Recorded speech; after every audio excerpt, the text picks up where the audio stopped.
Hi, Calvary greetings to you all. Good morning, good afternoon, good evening from time you all are seeing this video.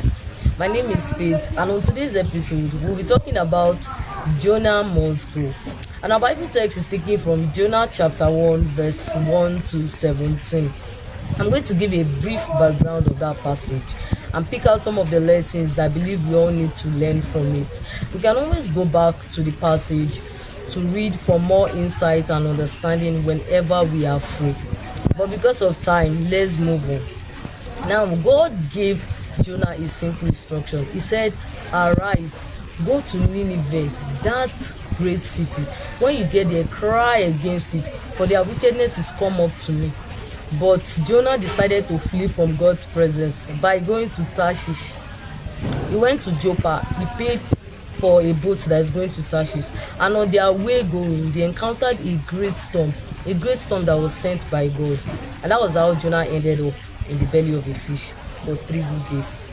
Now, Jonah had limited understanding of God's presence. He had limited understanding of God entirely. He thought that God's presence was only confined to a particular place, but God had to use that storm to teach him a lesson, to show him that his presence covers the whole earth. But that's that for that. We can always go back whenever we are free to read the passage for more insight and understanding, like I said earlier. So because of time, let's move on. But before I proceed, I'll start by saying there are storms in a person's life that prayer alone will not stop until Jonah goes.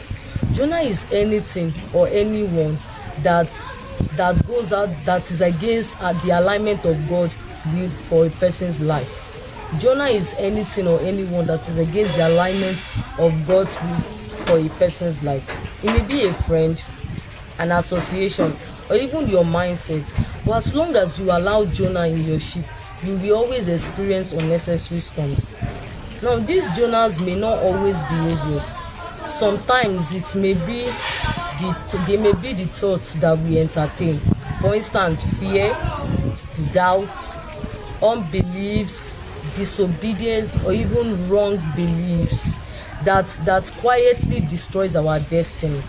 But until we confront and remove them, sources of certain struggles will always remain hidden.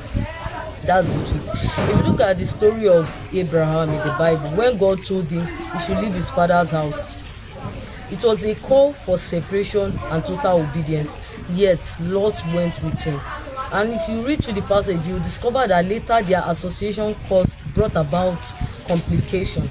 The truth is that not every relationship is meant to go the full journey with you. Journals will always blur your vision. They will make your path unclear. They will make your progress very, very slow. Because you have carried sometimes what God had made simple will become difficult. Why? Because you have carried what He did not assign to you. So please and please and please, let's be discerning. Let's go of everything, person, habit, or mindset that keeps inviting storms into your life. The truth is that sometimes peace begins with separation.